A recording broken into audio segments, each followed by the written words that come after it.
unas capacidades de conocimiento muy específicas.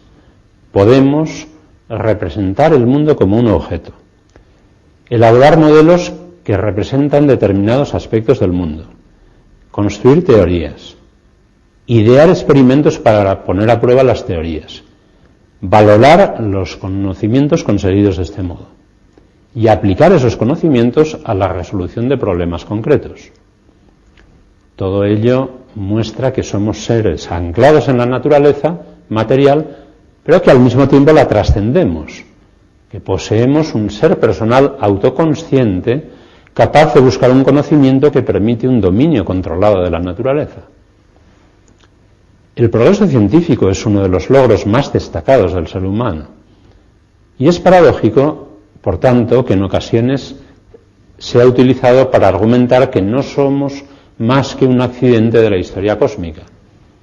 Por el contrario, la creatividad, la argumentación, la capacidad crítica, la interpretación, desempeñan un papel central en el desarrollo de la ciencia experimental. Y esas características suponen una imagen del ser humano que resulta muy coherente con las ideas metafísicas y religiosas que representan la persona humana poseyendo dimensiones materiales y espirituales en un ser unitario que es capaz de colaborar con Dios en el cumplimiento de los planes divinos. Solo un pequeño espectro de posiciones filosóficas son compatibles con las características que debemos admitir en el ser humano para explicar cómo funciona la ciencia. Los diferentes métodos usados por la ciencia experimental tienen en común una combinación peculiar de teoría y control empírico que requiere un sujeto capaz de combinar ambos aspectos. Además, esa combinación no puede ser considerada como una mera agregación de dos elementos diferentes. Ambos aspectos, el racional y el empírico, se encuentran estrechamente entrelazados desde el principio mismo y en cada paso del funcionamiento de la ciencia. Todo esto muestra claramente que somos seres naturales que al mismo tiempo trascendemos el nivel natural. El éxito del método científico muestra que nuestras dimensiones espirituales, relacionadas con la creatividad y la argumentación, se encuentran entrelazadas con dimensiones materiales, de modo que somos un solo ser constituido por ambos aspectos. Por consiguiente, la existencia de dimensiones humanas espirituales que se encuentran entrelazadas con las condiciones materiales puede ser considerada como un hecho corroborado por la explicación de la existencia y el progreso de la ciencia experimental. Y con esto paso ya al cuarto apartado a modo de conclusión, la búsqueda de la verdad. La coherencia entre ciencia y cristianismo aparece más clara todavía cuando consideramos las dimensiones éticas de la ciencia. La ciencia experimental es una empresa humana dirigida hacia un doble objetivo: la búsqueda de un conocimiento de la naturaleza que nos permita un dominio controlado de la misma.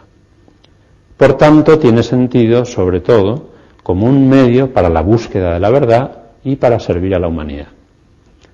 Además, el trabajo científico exige todo un conjunto de valores, tales como amar la verdad, rigor, objetividad, modestia intelectual, interés en resolver los problemas prácticos, médicos, económicos, etc., de modo que el progreso científico contribuye a difundir esos valores. La búsqueda de la verdad es un valor muy importante, central en la ciencia y en toda la vida humana. Hablando de la ciencia, el agnóstico Karl Popper observó que la búsqueda de la verdad presupone la ética.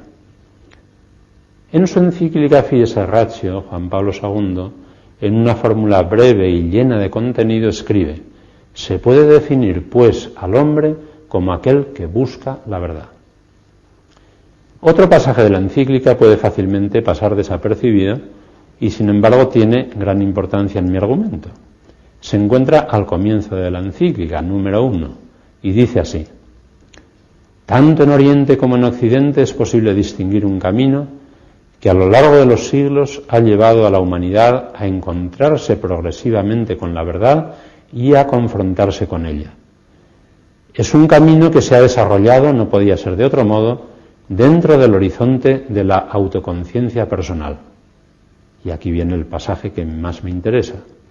El hombre, cuanto más conoce la realidad y el mundo, tanto más se conoce a sí mismo en su unicidad, y le resulta más urgente el interrogante sobre el sentido de las cosas y sobre su propia existencia. Advierto que he alterado ligeramente la versión española del texto, porque el cuanto más, tanto más no se encuentra en ese texto. En cambio, se encuentra en los textos latino, polaco, italiano, alemán, inglés, francés y portugués. Parece ser una traducción no del todo afortunada de un matiz del texto italiano.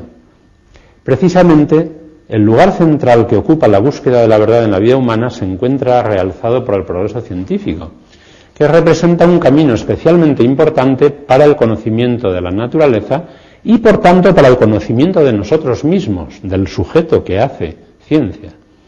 La reflexión sobre el conocimiento científico arroja nuevas luces sobre la singularidad humana. El análisis del progreso científico es uno de los mejores caminos para mostrar que somos seres naturales que al mismo tiempo trascienden la naturaleza mediante la capacidad de conocerla y dominarla, utilizando una peculiar combinación de teoría y experimentación que refleja la unidad de lo espiritual y lo material en la persona humana. Podría acabar aquí, pero voy a acabar con una pequeña anécdota. En 1923, un filósofo inglés conocido, C.D. Broad, dio unas conferencias en el Trinity College en Cambridge, publicadas en este libro de más de 600 páginas, titulado The Mind and Its Place in Nature, la mente y su lugar en la naturaleza, donde examina el lugar del hombre en el cosmos. En el último capítulo, después ya de haber escrito 600 páginas, dice que a modo de conclusión va a intentar llegar, en fin, a algo concreto.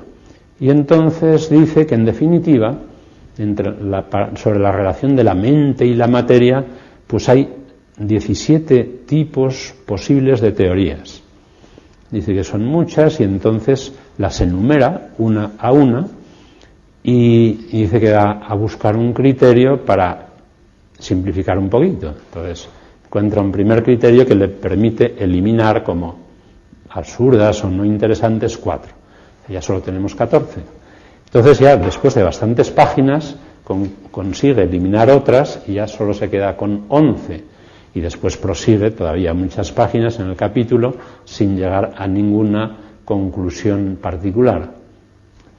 Yo diría que esto, el hecho de que precisamente seamos capaces de argumentar que se pueden proponer 17 teorías, luego 14 y luego discutir 11 una por una sobre la mente y la materia, es una prueba bastante concluyente de que ocupamos un lugar absolutamente singular en el cosmos, que formamos parte del mundo material y natural, pero que al mismo tiempo lo trascendemos.